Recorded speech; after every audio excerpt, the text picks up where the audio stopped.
A New York urologist has been indicted on federal charges for allegedly sexually abusing his patients for years. There is now nowhere left for you to hide, Larry. 1997, a patient to Larry Nassar raised an alarm about being sexually assaulted by him. This would start the beginning of the end for Nassar's promising career, as what happened next would ruin that for life. Here are some doctors who were caught with their patients. At the top of this list, we have Darius Padich, a Manhattan urologist who'd been accused of sexually assaulting dozens of his patients. These took place over his 19-year career at two different hospitals, Weill Cornell Medical Ethics and Northwell Health. Reports say Padich allegedly perpetrated a range of abuses, including performing unnecessary surgical procedures without anesthesia and manipulating his patients into opioid addiction. December 13, 2022, Padich was sued by his former male high school intern and patient at New York Presbyterian Weill Cornell Medical Center for repeated sexual assault. According to him, the doctor forced him to watch gay porn and masturbate, among other unsettling acts. Also, in this extensive 140-page lawsuit, the urologist is described as a manipulative predator who systematically groomed his victims. He reportedly made inappropriate comments about the bodies and sexual activity, gradually breaking down their boundaries. The lawsuit further alleges that his methods of manipulation often involved exploiting vulnerable patients. There would be times where Padich coerced patients into engaging in sexual activities during his medical appointments. This included making a masturbate in front of them, using phallic-shaped toys, and subjecting them to unnecessary and painful procedures. The complaint also talked about Padich dispensing large amounts of opioids to his patients to get them addicted. And that's not all. Having them hooked on these drugs would make them easy to manipulate. Now, furthermore, the hospitals that he worked at are accused of turning a blind eye to his misconduct. Despite receiving reports of his abusive behavior, the administrators failed to take appropriate action. Instead, we have claims of cover-ups and attempts to silence victims, perpetuating the cycle of abuse. 2016, Tucker Coburn, one of Padich's victims, recounted his harrowing experience as an 18-year-old patient at New York Presbyterian. Coburn talked about when the doctor engaged in inappropriate touching and demonstrated sexual interest during an office visit, which left him traumatized, and he eventually called off all his appointments. A notable figure in this lawsuit is Dr. Joseph Finns, a prominent medical ethics officer at Weill Cornell Medical Center. Finns is accused of being complicit in the cover-up of Padich's abuse, choosing to protect the institution rather than the patients. April 2023, Dr. Padich was arrested on federal criminal charges. The investigation was launched, and the hospitals where these horrifying acts took place are currently cooperating with authorities. In their words, "The acts described are disturbing and appalling, and we feel deeply for those involved. We are fully cooperating with law enforcement, and Cornell's Office of General Counsel has engaged outside counsel to conduct a comprehensive investigation into the behavior of former WCM faculty member Dr. Padich and the circumstances surrounding the allegations." Dr. Padich has, however, maintained his innocence and pleaded not guilty during his arraignment. There is now nowhere left for you to hide, Larry. More than 160 women say Larry Nassar sexually abused them. It's one of the worst sexual abuse scandals in the history of sports. Unlike this next doctor, who became one of the most notorious figures in the history of sports for a long series of sexual assaults, Larry Nassar was the team doctor of the U.S. women's national gymnastics team. On August 16, 1963, he was born in the suburban town of Farmington Hills, Michigan, and from a very young age, he displayed a keen interest in the world of gymnastics. He would attend North Farmington High School, where he joined the school's gymnastics team, not as an athlete, but as an aide. Next, Nassar continued to the University of Michigan, where he laid the foundation for his future career by studying kinesiology, the scientific study of human body movement. Afterwards, he would enroll to Michigan State University College of Osteopathic Medicine, and he graduated with a medical degree. It would be in 1986 where his career in U.S. gymnastics kicks off, where he secured an athletic trainer position for the national team. Interestingly, his ascent within the organization was rapid, as he became the national medical coordinator just 10 years after. You see, Nassar had a reputation for being a caring and attentive professional, but beneath the surface was a string of abuse and misconduct. Larry here disguised his sexual assaults as medical treatments. He would convince his athletes that his invasive procedures were necessary for their recovery and performance. For example, Nasser presented his so-called intravaginal adjustments as legitimate medical techniques for various injuries, not just those related to the pelvic area. And during such exams, he never sought the consent of the patient. He would also refuse to use gloves, which is in fact a breach of standard medical protocol. Now, his abuse often occurred with parents or other adults in the room, which further lent an air of legitimacy to his actions. He was so good at positioning himself and his victims in such a way that those present wouldn't realize what was happening. This tactic not only protected Nasser, but made it really hard for those victims to come forward. In 1997, one of those gymnasts who was Nasser's patient raised the alarm by reporting the assault to her coach. However, she was instructed to not file an official complaint. Despite that, in 2004, a police report was filed on Nasser's actions. However, he managed to convince the officer he was merely providing medical care, using materials he had created. It'd be in 2014, a Title IX investigation at Michigan State University would be launched, following several reports and complaints. However, despite the additional allegations surfacing as the investigations were initiated, Nasser continued with his predatory behavior. By 2015, an FBI investigation was also launched, but it dragged on for months, allowing Nasser to assault more than 40 people while the inquiry was ongoing. Throughout the years, while he roamed free, his victims endured sexual molestations and privacy invasions in various settings, from his apartments to gymnastics events, including the Olympics. And the worst part is that it's estimated he molested over 500 people, being assaulted more than 800 times.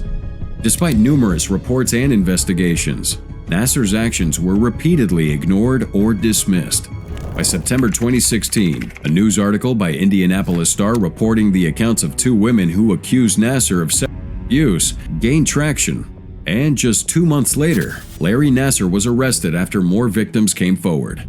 Now, during the investigation, the police discovered over 37,000 images of child pornography in a discarded hard drive belonging to Nasser, resulting in 3 federal charges of child sex abuse. On November 22, 2017, Nasser entered guilty pleas to 7 counts of first-degree criminal sexual conduct. Later that same month, he would plead guilty to 3 additional counts of first-degree criminal sexual conduct. January 2018, Nasser was sentenced to 40 to 175 years and another 40 to 125 years for his crimes and state charges. He also received another 60 years for the child pornography. Now, since the state sentences are to be served separately from the federal sentence, this effectively turns into life imprisonment without the possibility of parole. In addition to this, Michigan State University has set up a $500 million fund to compensate Nasser's victims. The settlement is the highest monetary sum ever paid by a university in a sexual abuse case. Queens doctor accused of drugging women, including his patients, then secretly recording videos as he committed sex crimes against them. If you thought the crimes of that doctor were pretty bad, well, think again. Because Dr. Z. Allen Chang, a gastroenterologist at the New York Presbyterian Hospital, is yet another doctor who has been accused of sexual assault by several women, some of whom were his patients. November 2021, a 48-year-old woman had an appointment for a colonoscopy with Chang at the New York Presbyterian Hospital. During that procedure, she was sedated by the doctor, but woke up to the shock of her life when she realized that he was molesting her. I don't remember anything else until I woke up. I had terrible pain in my body and my legs, everywhere. 2021, an anonymous victim referred to as Apartment Victim 1 stumbled upon videos of her and other women being assaulted by Chang. This led to a subsequent search warrant executed at Chang's residence after she reported her discovery. During the search, a large number of digital storage devices containing videos of unconscious female hospital patients and Chang's acquaintances were found. Additionally, narcotics including fentanyl, ketamine, and cocaine, as well as sedative drugs like propofol and sevoflurane, were also discovered. December 2021, Dr. Chang was arrested and charged with filming his sexual abuse of hospital patients, all of whom appear to be unconscious in the recovered videos. These women were in that state because Chang usually administered these sedatives in the pretense of carrying out medical procedures. The arrest of Dr. Chang therefore prompted other victims to come forward. Sadly, many of these women didn't even know they were raped until his arrest. With the presence of more witnesses, Dr. Chang stands accused of sexually abusing 3 hospital patients and raping 3 other women in his Queens residence. And beyond these identified victims, seized footage also depicts over 6 additional women subjected to sexual assault, including a 19-year-old patient at New York Presbyterian Queens. In addition to that, there were many more videos showing times where Dr. Chang sexually assaulted women in various locations, including his apartment and sites at Westchester County, Manhattan, Las Vegas, San Francisco, and Thailand. The grand jury indictment against Chang encompasses a litany of charges, ranging from predatory sexual assault to unlawful surveillance and criminal possession of controlled substances. These charges stem from a previous 11-count indictment following his arrest, bringing the total count of the sex crime charges to 60. If found guilty, he faces the possibility of multiple sentences of 25 to life. December 2022. Dr. Chang was dismissed by the New York Presbyterian Queens Hospital following the allegations and their severity. The state has taken away his medical license, and he remains in custody at Rikers Island without bail.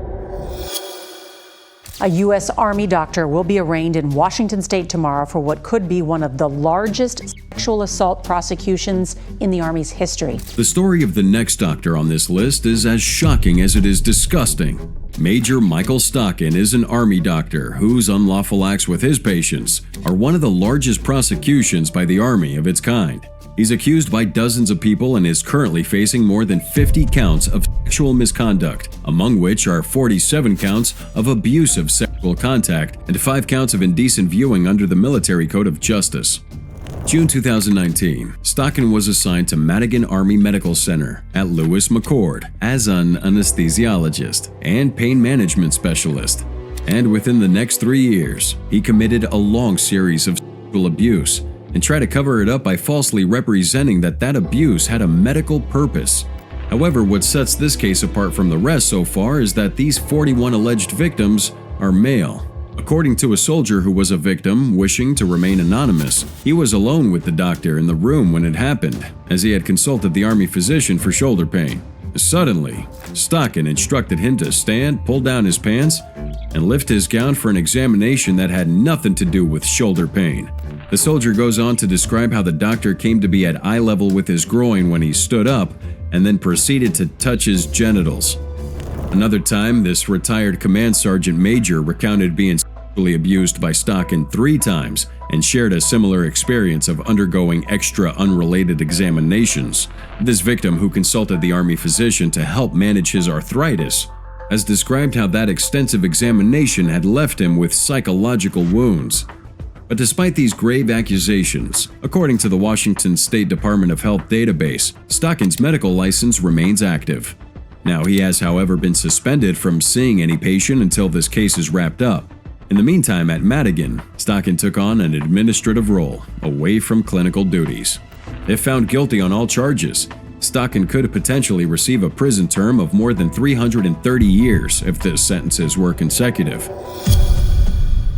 Portland podiatrist has been charged with sex abuse, and police believe there may be more victims. Now let's take a look at Dr. Brian Bowen and his repeated instances of breach of trust. You see, Dr. Brian here is a Portland podiatrist called out by multiple women for sexually assaulting him during routine examinations. Back in August 2022 and October 2023, we have a time frame where this abuse happened. And during that time, Bowen allegedly abused at least 9 women during his podiatry exams.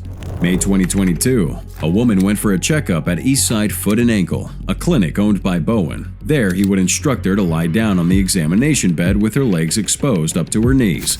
Bending over her, Bowen started touching her ankle and moving his hand to her knee in the guise of a regular inspection. But before she could stop him, his hand moved further up towards her genitals. The smart woman wasted no time making a report to the police as soon as she left the clinic.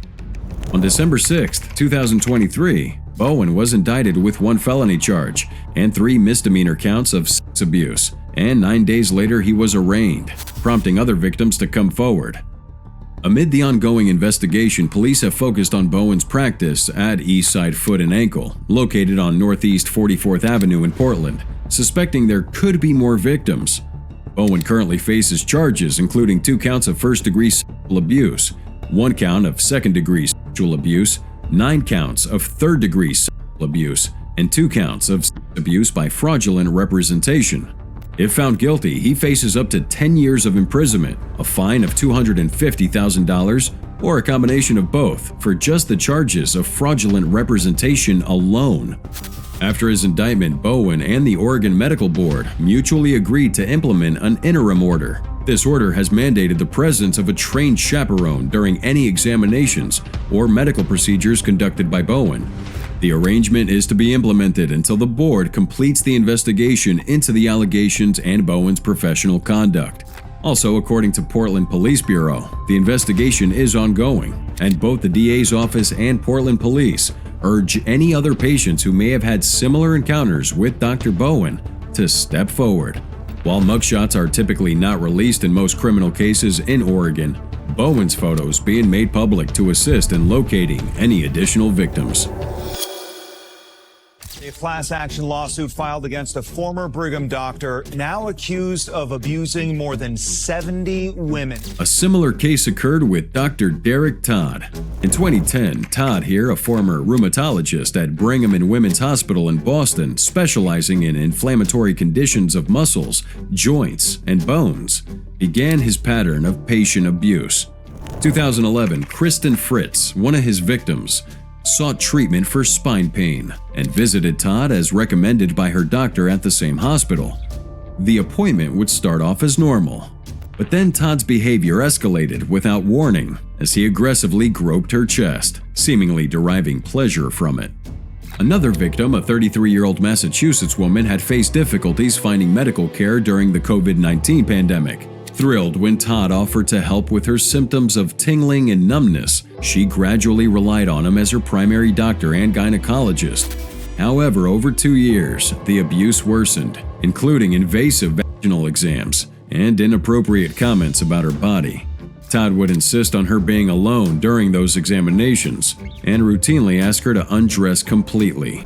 April 2023, Brigham and Women's Hospital received 2 anonymous complaints regarding Todd and initiated an internal investigation.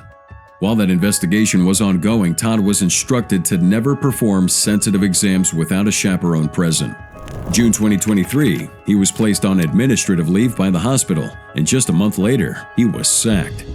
The hospital also informed the Department of Public Health, the State Board of Registration in Medicine, law enforcement, and both current and former patients about the situation.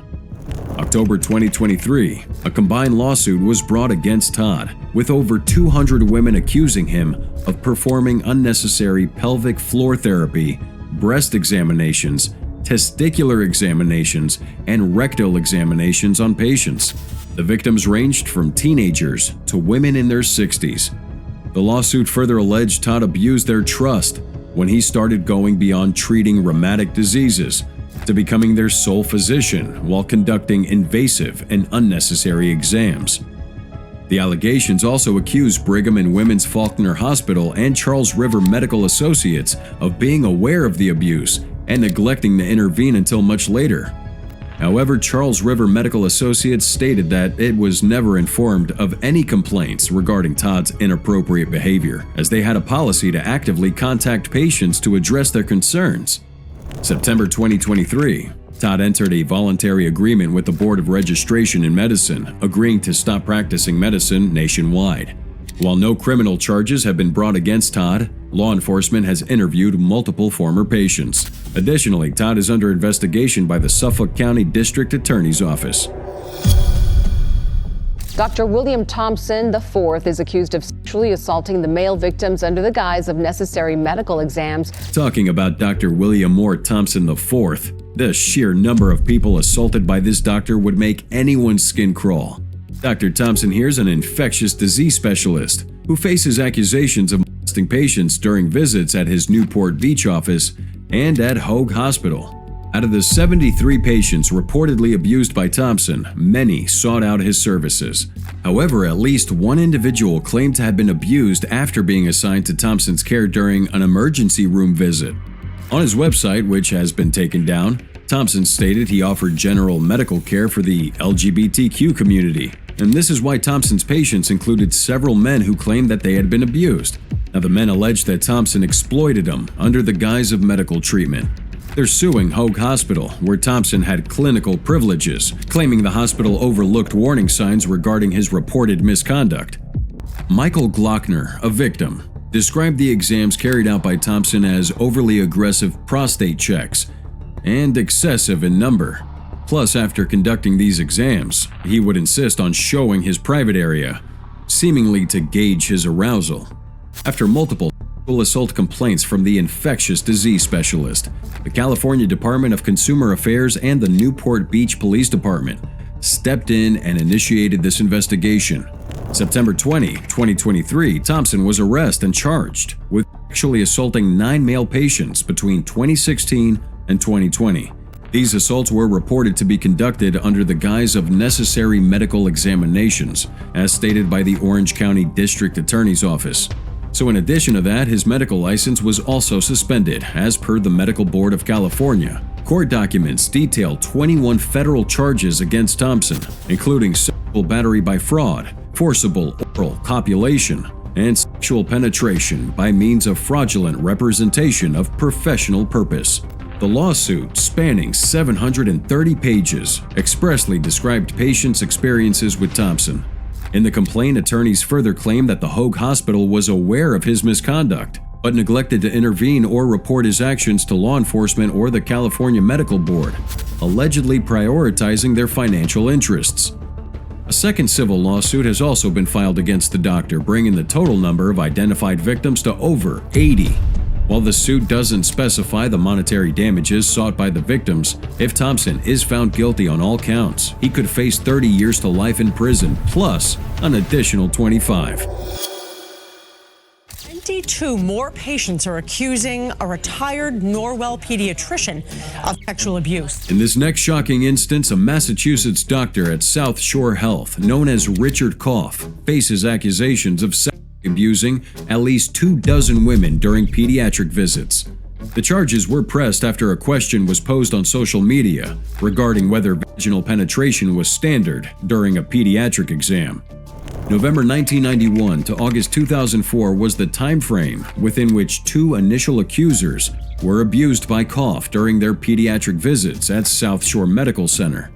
October 4th, 2023, one of the women anonymously posted a question on Facebook about the normality of a doctor inserting fingers into the private parts during an annual pediatric checkup. The overwhelming response she got made her realize that her experience wasn't typical.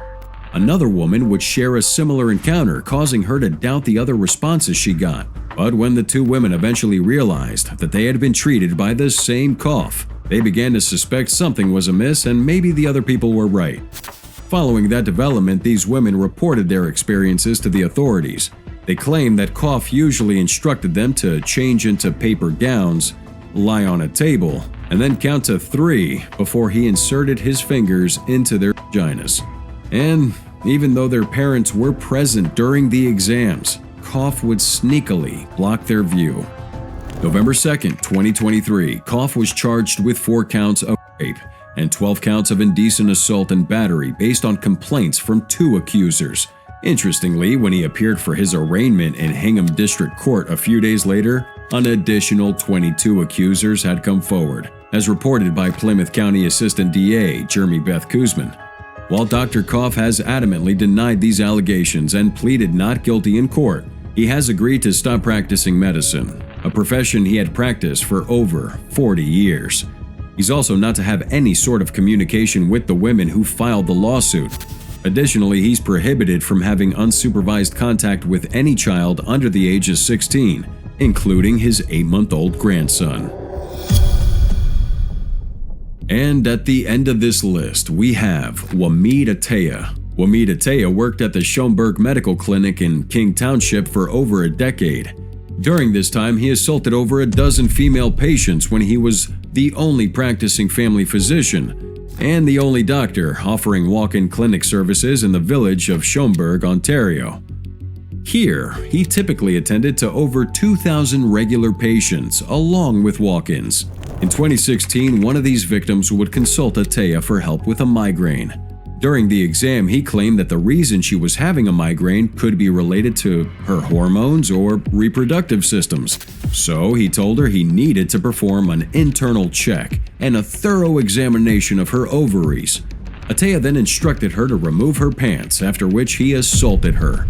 After this incident, the victim submitted a complaint to the College of Physicians and Surgeons of Ontario, narrating her experience.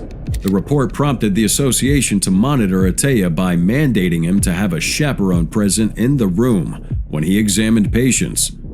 You see, many of his victims came to him for all kinds of issues, ranging from pink eye to depression and back pain. And for all the patients, Ataya gave them the same excuse of their reproductive system being the cause. However, in the case of another 3 patients, the doctor waited until the assigned chaperone left, then returned to the examination room to sexually assault the women.